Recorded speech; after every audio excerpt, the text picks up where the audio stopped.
Matagal-tagal na rin naman mga idol ang nakakalipas mula ng pangunahan ni Joel Embiid ang Philadelphia 76ers sa pagiging isang contender.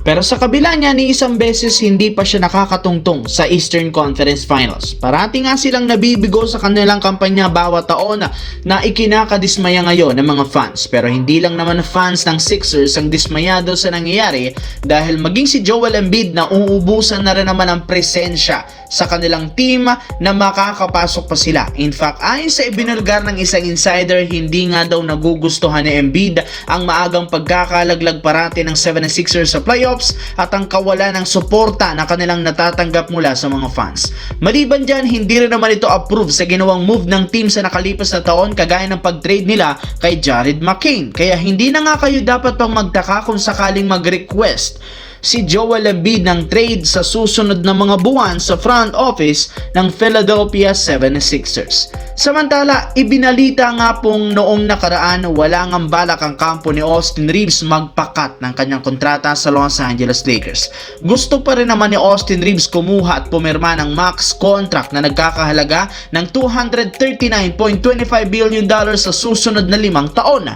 Ngunit diyan nga sila magkakaproblema since kung kukuha nga ito sa Lakers ng ganyang kalaking kontrata, mas mabuti nga daw na kunin na lamang nila sa isang trade si Giannis Antetokounmpo. Yes mga idol, mapipilitan ng front office ng Lakers na kunin si Giannis sa Milwaukee Bucks gamit si Austin Reeves sa isang sign and trade deal. Kita sa nakalipas na taon na daw maganda ang pinapakitang laro ni Reeves sa regular season, bigla na nga itong nanlalamya at nawawala ang laro kapag playoffs na. Kaya mas matalino nga daw kung kukunin na lamang si Giannis Antetokounmpo bilang katandem ni Luka Doncic sa kanilang lineup dahil mas gagastos nga sila kay Giannis Antetokounmpo kumpara kay Austin Reeves. Sa kabilang banda, marami nga na mga fans at analyst ang sinisi si Victor Wembanyama sa naging pagkatalo ng San Antonio Spurs sa Game 2 laban sa New York Knicks matapos ang bad pass nito kay Stephen Cassell na nauwi sa turnover at ang hindi pagpasok ng kanyang ginawang game-winning jump shot sana